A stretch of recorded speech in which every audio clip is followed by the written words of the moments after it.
Did I tell you I got professionally published?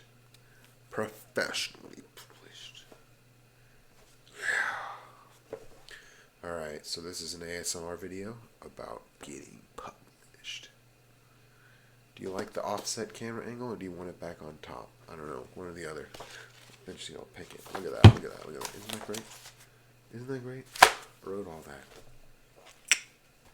Professionally published. My book came out and it took a long time. I think I signed the contract in like July, and it came out in May because my publisher is based in Texas, and you know what happened in Texas over the winter, yeah.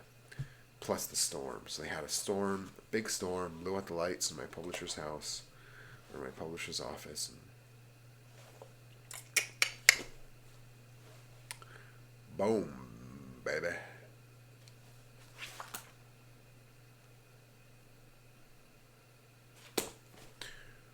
I guess that's it about being published. Just to let you know. Now I gotta fill up like another 18 minutes and 30 seconds with rambling, I suppose. About, I guess, Monster. Do you like drinking Monster? I like drinking Monster. If you want me to do role plays, in fact, I think that's what I'm just gonna start doing. But here's the thing. I don't really, well, my favorite thing to listen to is voice vocalizations. So, do you watch Dr. T ASMR or is it Mr. T?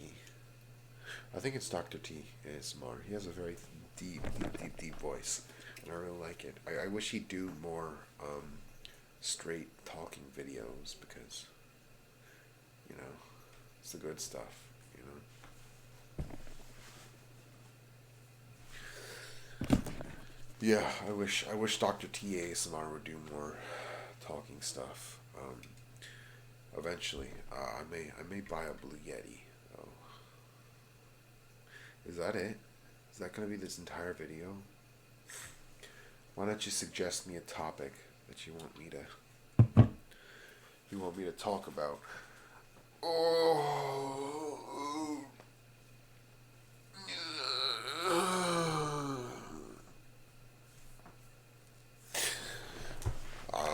I guess I'm gonna talk about Magic the Gathering. In case you haven't heard of Magic the Gathering, it's a trading card game where you battle, try and kill the opponent by smacking them with monsters, or creatures they're called. And I really like the game, but I think it's a bit on the pricey side to play properly. Yeah. Um, I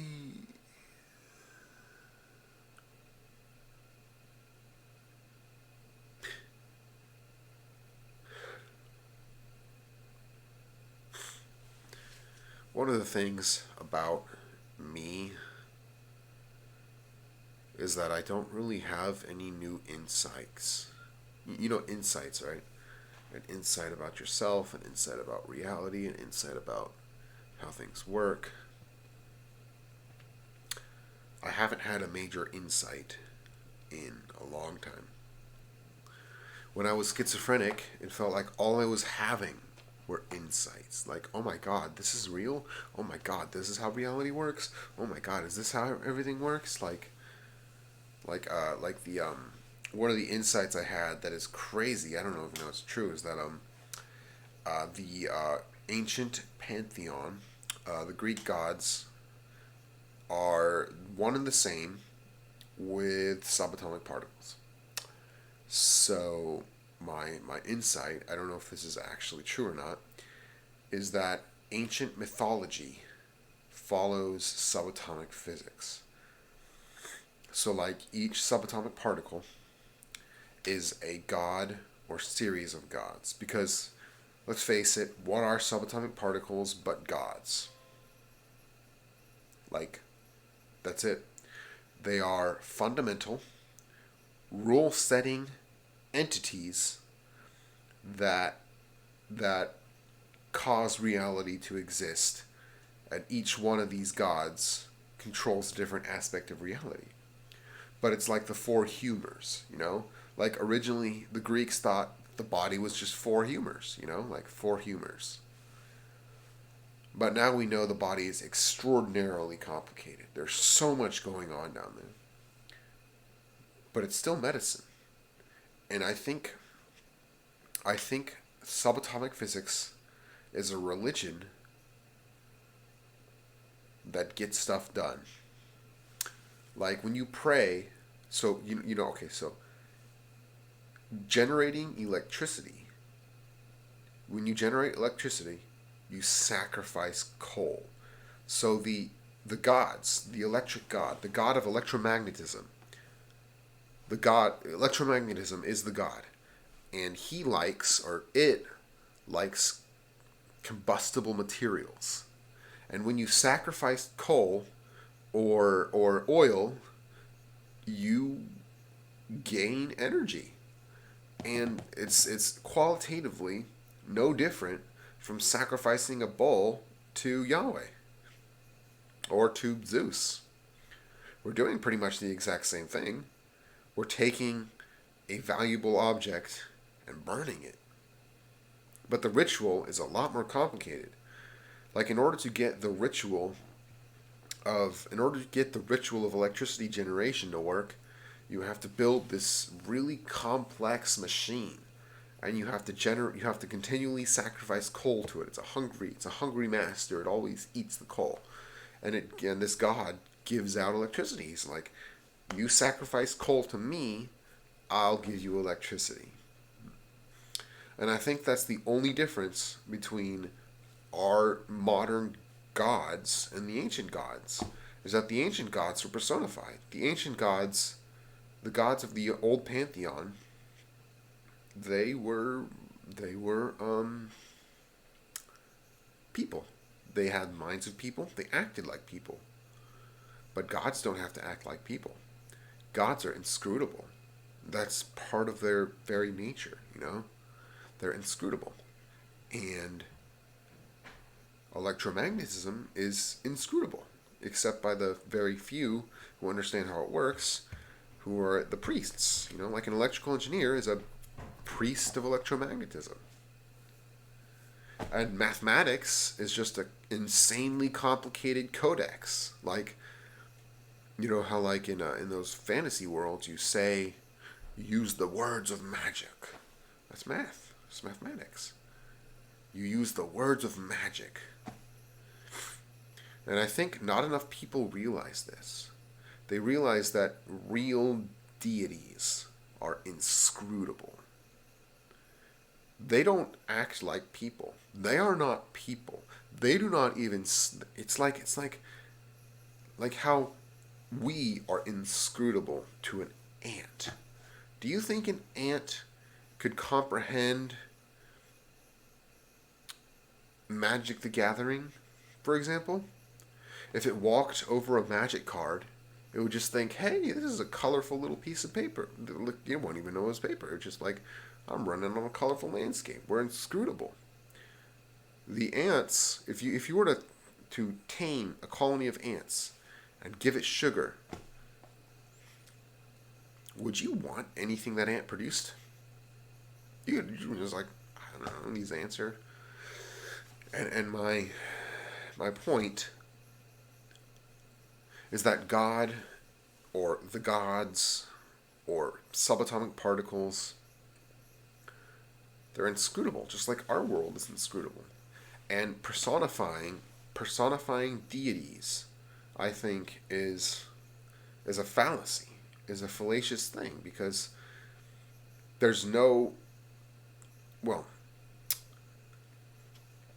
so deities, real deities, like in their full form, can knock your intellectual socks off if you saw one in person. But I think that these deities do try to interact with humans in a way that makes sense to them, thus the prophets. So I'm going to make no claims as to which one is right. I think they all have pieces of the puzzle. But I think the job of a major prophet, or I guess you could call him the son of God, because that's how these things work, is that it's like math. There's pieces of it all over the place. So, like, God, and so these deities, like subatomic particles. I think that the fundamental forces of nature are sentient. That right there is the insight I had while I was schizophrenic, is that the Higgs boson is a sentient being, but not sentient in how we're sentient. Sentient in a way that's so alien to us that we don't even recognize it as sentience. And each one of these particles is also sentient. And another insight I came across. I don't know if this is true. You can probably run this by a particle physicist, but there is only one of each particle. One of each particle. And this particle is not a single particle. It is all the particles. And all the particles coalesce into one being. It's like they're all the same being. Like every electron is every other electron. And all together, all the electrons in the universe, they're one being. And that being is the god of electrons. I'm not entirely certain which Greek or Roman or which god matches up to the electron. I think multiple gods probably do. But there's just one of them. There's one of them, and it's all around the universe. I also had another insight that language is an alien. Language is sentient. My idea is that, like, literally, language is an alien whose corporeal form is transfer of communication. So when you speak to someone, you're perpetuating, you're feeding the language alien. It's not an activity. It is a thing. Language is a thing. Like when you speak to someone and they understand you, you are feeding the language god or the language alien. I don't think it's a god. Well, to us it's a god, but it's not necessarily the same kind of god that we would call God. It's an alien. And these I don't know what their purpose is. I think they just live here. Like one day they came down and they bestowed upon us. They came down to Earth and they were like, all right, who has the biggest brain to body ratio in this area that also has the capacity to modulate something? That's it. That's what this alien went down, and he said, all right, we need a creature with a large brain compared to its body. It needs to be able to modulate something, and it needs to... That's it. And so they were like, these guys seem good. And that's how language happened. It's an alien. It's like one of those aliens from Alien, you know, like, except the is sonic, you know. Oh God.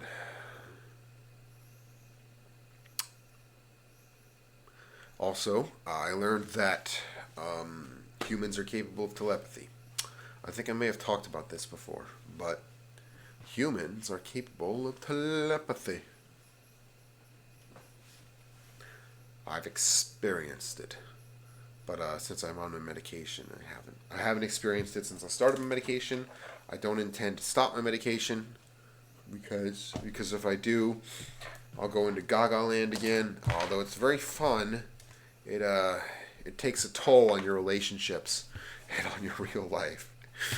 I'm telling you, it's fun. It's a world of, I call it the realm.